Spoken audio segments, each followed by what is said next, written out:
analysis. How sensitive is the NPV to the changes in weighted average cost of capital to the percentage of the book value at what the asset can be sold?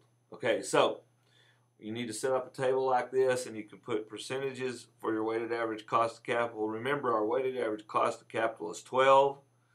So we went through here and put a few different percentages here, 1.2% away each one.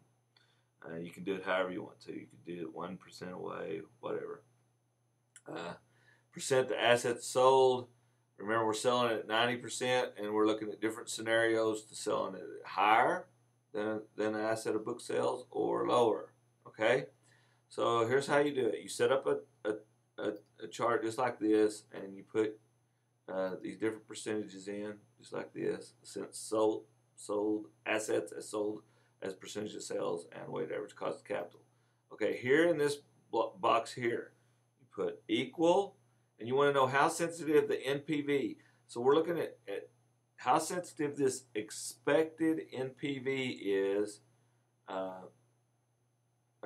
to the changes in these.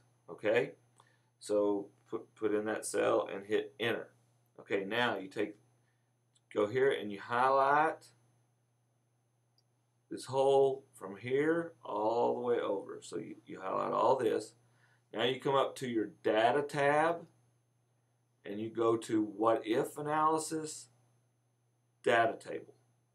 Okay, our row input cell. Okay, these are our rows. So our row input cell is our assets sold as percentage of sales. So that's right here, asset sales percentage of books. So put this in here, and our column input cell is, here's our column, it's our weighted average cost of capital. So we come up here and find our weighted average cost of capital, what we use for it, where we put it, our cell input there, it's right there. And we click OK. And scroll back down, and we see it's filled it at the table in for us.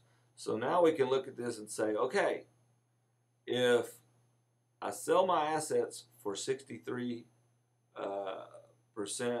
of the book value, and my weighted average cost of capital goes up to 15.6%. Now I know my NPV is just going to be 0.87 million instead of 2.1 million. And I can look here at this thing. I can look over here and say, well, if my weighted average cost of capital is 15.6, and I sell my assets for 117% of book value, I'm going to have NPV of 1.8 million. So you can look at all the different scenarios real quick. It's really an efficient tool.